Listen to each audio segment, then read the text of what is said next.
स्वागत है आपका आज के हमारे नए क्लास में। आज के क्लास में बीएससी फर्स्ट सेमेस्टर वालों के लिए फिजिक्स में हम टॉपिक लेकर आए हैं स्ट्रेन। आज के क्लास में पूरा डिटेल करेंगे स्ट्रेन क्या होता है। इससे पहले क्लास में हमने आपको बता दिया था स्ट्रेस के बारे में, साथ में ये भी बता दिया था कि इलास्टिसिटी क्या है और इनइलास्टिसिटी क्या है। तो अगर आपने वो वीडियो नहीं देखी है तो चाहें तो इसके बाद देख सकते हैं। चलिए आज क्लास में क्लियर करते हैं कि स्ट्रेन क्या होता है। देखिए, सबसे पहले स्ट्रेन को आपने पढ़ा होगा फर्स्ट ईयर क्लास में भी। क्या होता है? स्ट्रेन को कहते हैं विकृति। क्या होता है? विकृति। हम आपको एक एग्जांपल लेके बताते हैं। मान लेते हैं कोई एक बॉडी है, मान लेते हैं आपके पास कोई भी बॉडी मान लेते हैं इतनी बड़ी है, ठीक है। अब क्या है, अभी तो इसकी मतलब लेंथ इतनी ही है, इसकी लेंथ मान लेते हैं एल। लेकिन अब क्या करें, यहाँ पर हम कुछ लटका दें, मतलब या मान लेते हैं यहाँ पर कुछ भी हमने क्या किया, लटका दिया। अब क्या हुआ, अब इस पूरी बॉडी की क्या होगी, लेंथ पूरी इतनी हो गई ना। यानी कि अब क्या हो जाएगा, कहने का मतलब है जब भी कोई हमारी बॉडी होगी, अगर हम उस बॉडी को थोड़ा सा और उसकी क्या करें, लेंथ में चेंज कर दे, या कहे तो डायमेंशन में चेंज कर दे। भाई डायमेंशन में तीनों चीज़ें आ जाती हैं, लेंथ भी आ जाता है, ब्रेथ भी आ जाता है और हाइट भी आ जाती है, ठीक है। यानी आप जब भी बात करेंगे स्ट्रेन की, तो कहने का स्ट्रेन का वही मतलब है कि ऐसी कोई बॉडी होगी जब भी हम उसकी डायमेंशन को चेंज कर देंगे तो वही क्या कहलाता है, स्ट्रेन कहलाता है। फॉर्मूला हमारा क्या बन जाता है, strain is equals to change in dimension upon में ओरिजिनल डायमेंशन। मतलब कि आपकी ये जो बॉडी थी इसकी लेंथ थी एल और नीचे आपने बढ़ा दी, इसकी डेल्टा बढ़ा दी, ठीक है। तो चेंज इन डायमेंशन कितना चेंज हुआ, तो भाई डेल्टा जो है वो इतना चेंज हुआ। अब ओरिजिनल लेकिन डायमेंशन कितनी थी इसकी, ओरिजिनल तो एल थी, तो यानी हमारा फॉर्मूला क्या हो जाएगा, डेल अपॉन में एल। मतलब अगर आपने ये हमने मान रखा है फिलहाल एल और डेल को, लेकिन आप क्या करें, यहाँ पर हमने आपको समझा दिया कि जितना चेंज हुआ है, जितना भी बदलाव हुआ है इस बॉडी की लेंथ में, ब्रेथ में या हाइट में, उसको आप ऊपर रखेंगे और जो उसकी मेन थी ओरिजिनल, जो उसकी लेंथ या ब्रेथ या जो उसकी हाइट थी, उसको आप नीचे रखेंगे। समझ में आ गया कि किस तरीके से आप निकालेंगे स्ट्रेन। और इसको क्या करेंगे, ई से हम डिनोट करते हैं, यानी व्यक्त करते हैं। तो देखिए डेफिनेशन भी हमने लिख दी है कि यह किसी बॉडी के डायमेंशन में होने वाले चेंज और ओरिजिनल डायमेंशन का रेशियो होता है। या आप लिखना चाहे तो इंग्लिश में लिखना चाहे तो ऐसे भी लिख सकते हैं कि it is the ratio of change in dimension and original dimension. और इसकी हमारा किससे डिनोट करते हैं, स्मॉल ई से। कई तरीके के होते हैं, यहाँ पर 3 तरीके के होते हैं स्ट्रेन। जैसे कि स्ट्रेस के बारे में भी बताया था, 3 टाइप्स के होते हैं। पहला हमने कौन सा बताया था आपको, लीनियर, दूसरा टेंजेंशियल और जो तीसरा था वो हमारा क्या था, बियरिंग स्ट्रेस। ऐसी जो स्ट्रेन है इसमें पहला क्या आ जाएगा, लीनियर स्ट्रेन, ठीक है। वहां पर भी क्या था, पहला लीनियर स्ट्रेस। तो इसमें क्या होगा, मान लेते हैं ये कोई बॉडी है, इस पर हमने फोर्स लगाया, अभी तक इसकी लेंथ क्या है, एल, ठीक है। अब क्या करें, जैसे ही फोर्स लगाया वैसे ही बॉडी इतनी से हटकर कितनी हो गई, इतनी बड़ी हो गई। यानी कि अब इसकी लेंथ हमने मान ली एल डैश, यानी कुछ तो चेंज हुआ बॉडी में। तो लिख दिया कि अगर लीनियर स्ट्रेस क्या होगा, किसी भी रॉड की लेंथ में होने वाला चेंज और ओरिजिनल लेंथ के रेशियो को क्या कहते हैं, लीनियर स्ट्रेस। फॉर्मूला क्या हो जाएगा, स्ट्रेन, यानी ई से लिख दिया।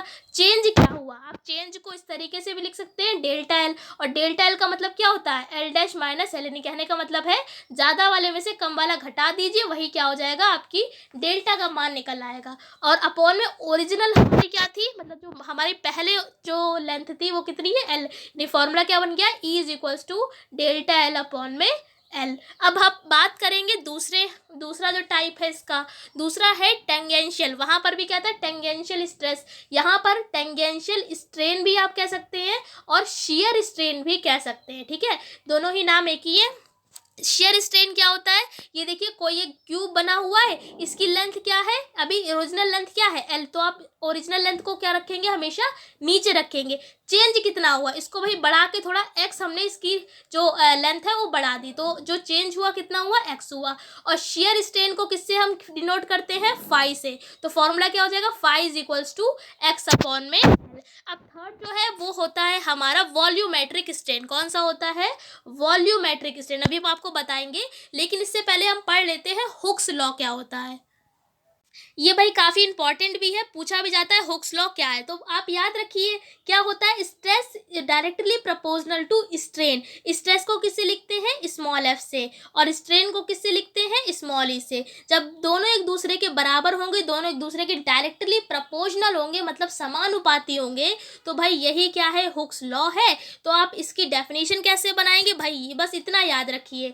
डेफिनेशन कैसे बनाएंगे, बहुत आसान है कि इलास्टिक लिमिट के अंदर स्ट्रेस का मान जब स्ट्रेन के डायरेक्टली प्रोपोर्शनल होता है, तो बस लिख दिया हमने हेंस करके फॉर्मूला कि क्या होता है, एफ डायरेक्टली प्रोपोर्शनल टू ई। अब क्या करते हैं, आपको हमने कई बार बताया, जब भी इस तरीके से डायरेक्टली प्रोपोर्शनल का साइन लगा होता है तो हम इसको हटा के इक्वल लगाते हैं। क्या लगाते हैं, इक्वल लगाते हैं। और इक्वल जब लगाते हैं तो कोई ना कोई कांस्टेंट भी लगाते हैं। तो यहाँ पर हमने क्या किया नॉर्मली कि यहाँ से हमने देखिए एफ समानुपाती ई है, जब भी हम इसको हटाएंगे तो हमने इसको हटाकर कैपिटल ई लगा दिया। ठीक है, एफ जैसा है ऐसे ही रहेगा, ई जैसा है वो भी ऐसे ही रहेगा, बस हमने इस प्रोपोर्शनल के साइन को हटाकर क्या लगा दिया, कैपिटल ई। अब इस वाले ई को नीचे भेज दीजिए तो फॉर्मूला क्या हो जाएगा, F upon E is equals to capital E. यानी ये जो हमारा फॉर्मूला है, इस फॉर्मूले में जो ई है इसी को इलास्टिक कांस्टेंट कहते हैं। तो यहाँ पर इसके अकॉर्डिंग अगर डेफिनेशन लिखे तो क्या लिखेंगे, यंग्स ने बताया, भाई यहाँ पर ये साइंटिस्ट है,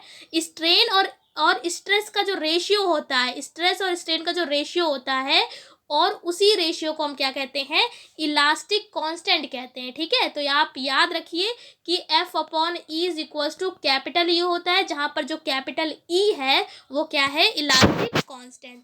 अब हम बात करेंगे जो हमारा थर्ड टाइप बचा हुआ था स्ट्रेन का, वॉल्यूमेट्रिक स्ट्रेन। ये क्या होगा, ये भी वैसे ही है, क्या था उसमें, डेल्टा एल अपॉन में एल था। ठीक है, यहाँ पर वॉल्यूमेट्रिक है, वॉल्यूम का मतलब क्या होता है, आयतन, तो यहाँ का वी ले लेंगे हम, क्या ले लेंगे, वी ले लेंगे। तो अब आप एल नहीं लिखेंगे, क्या लिखेंगे, डेल्टा वी अपॉन में वी। वहाँ पर लेंथ था, यहाँ पर क्या हो जाएगा, वॉल्यूमेट्रिक है तो क्या हो जाएगा, वॉल्यूम। तो यहाँ पर देखिए लिख दिया कि किसी बॉडी के वॉल्यूम में होने वाले चेंज और ओरिजिनल वॉल्यूम के रेशियो को वॉल्यूमेट्रिक स्ट्रेन कहते हैं। फॉर्मूला आपके सामने क्या हो जाएगा, E V is equals to delta V upon में वी। अब पॉइजन रेशियो क्या होता है ये भी जान लीजिए। जैसे कि हमने आपको पिछले क्लास में बताया भी था कि वाई, ईटा और सिग्मा में रिलेशन पूछा जाता है। तो वाई क्या है, अभी हमने आपको एक वर्ड नाम लिया था यंग का, तो यंग्स मॉडुलस के बारे में आगे आपको बताएंगे, ईटा के बारे में भी आपको आगे बताएंगे, लेकिन इनमें से एक साइन ये सिग्मा आ गया है। तो सिग्मा याद रखिए, सिग्मा को ये जो आधा ना बनाया हो इसी को हम क्या पढ़ते हैं, सिग्मा पढ़ते हैं। ठीक है, याद रखिए। और इस सिग्मा को हम क्या कहते हैं, पॉइजन रेशियो बोलते हैं। क्या बोलते हैं, पॉइजन रेशियो।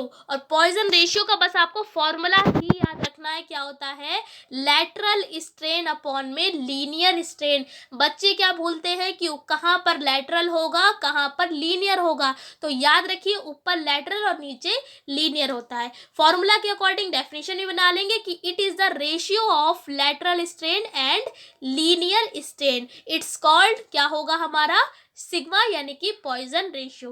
तो आई होप इस क्लास में आपको समझा पाए होंगे, हमने पूरा आपको डिटेल कर दिया स्ट्रेन क्या होता है और साथ में इसके टाइप्स भी, और हमने पॉइजन रेशियो भी क्या होता है इसके बारे में बता दिया है। अब अगले क्लास में जब हम मिलेंगे तो हम पढ़ेंगे इलास्टिक कांस्टेंट के बारे में, यानी कि जो हम आपको रिलेशंस बता रहे थे वाई, ईटा और सिग्मा, तो उन्हीं के जो वाई है, ईटा है, ये क्या है, ये सारे इलास्टिक कांस्टेंट होते हैं, तो इनके बारे में पढ़ेंगे। तो इस क्लास में इतने रखते हैं, और हाँ, इसकी जो पीडीएफ है वो आपको टेलीग्राम पर मिल जाएगी। तो अभी तक अगर आपने ज्वाइन नहीं किया है तो ज्वाइन कर लीजिए, डेप्थ स्टडी नाम से चैनल बना हुआ है। और जो बाकी के हमने कई सारे क्लासेस रिकॉर्ड कर रखे हैं, अगर कोई पहली बार देख रहा है तो डिस्क्रिप्शन में लिंक देंगे, आप डायरेक्ट वहां पर जाकर किसी भी क्लास को, कोई भी टॉपिक देख सकते हैं। तो इस क्लास में इतनी रखते हैं, अगले क्लास में मिलेंगे इलास्टिक कांस्टेंट्स के संग। तब तक के लिए जय हिंद, जय भारत।